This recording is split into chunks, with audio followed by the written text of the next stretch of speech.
அம்மா, கொஞ்சம் இத கேளுங்களேன். இன்றைக்கு நம்ம ஏகாதசி விரதம் எப்படி இருக்கிறது என்று நம்ம தெரிஞ்சுக்க போகிறோம். என்னன்னு கேட்குறீங்களா? இன்னைக்கு ஏகாதசி அன்று நம்ம என்ன செய்யணும்னு கேட்டிங்கன்னா, காலையில எழுந்திரிச்சு குளிச்சுட்டு, நம்ம வந்து என்ன செய்யணும், அன்று வந்து இட்லி, உப்புமா, மாவுக்குள்ள பதார்த்தம் மாவிளக்கு மாவு போட்டு, அப்புறம் துளசி தீர்த்தம், அவுல் எல்லாம் வச்சு நமக்கு நெய்வேத்தியம் சுவாமிக்கு படைக்கணும். அன்று பூரா நம்ம வந்து முழு அரிசி இருக்குல்ல, சாதமே சாப்பிடக்கூடாது. நீங்கள் விரதம் இருந்தாலும் சரி, இல்லாட்டியும் சரி, அன்று வந்து முழு அரிசி சாதம் சாப்பிடாதீங்க. அது சாப்பிட்டா புழுவுக்கு சமம்னு சொல்லுவாங்க. இருந்தாலும் அன்னைக்கு நமக்கு வந்து சாப்பிடாம இருந்தால் நமக்கு நல்ல ஒரு இது கிடைக்கும். சொர்க்கத்தில இடமும் உண்டு, நல்ல பதவி கிடைக்கும், நல்ல புகழ், பேர், கஷ்டம் நீங்கும். நமக்கு வந்து நல்ல நம்ம நினைச்ச காரியங்கள் நடக்கும். எல்லா நன்மையும் கிடைக்கும்.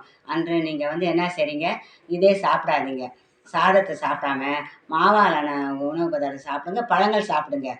இது நான் வந்து சாப்பிட்டு இந்த விரதத்தை இது மகத்தான விரதம். ரொம்ப ரொம்ப சக்தி வாய்ந்த விரதம். அன்றைக்கு பகவானோட நாமாவை சொல்லிகிட்டே இருங்க. நாராயணா நாராயணான்னு சொல்லுங்கள். உங்களுக்கு ஸ்லோகம் தெரியாது கூட பகவான் நாமா சொல்லுங்கள். நமக்கு வந்து அவ்வளோ இது முக்கியத்துவம் வாய்ந்த விரதம். அது வாசி இதை நீங்கள் கடைபிடிச்சிங்கன்னா எல்லா நன்மையும் உங்களுக்கு கிடைக்கும். நல்லதே நினைங்க, நல்லதே நடக்கும்.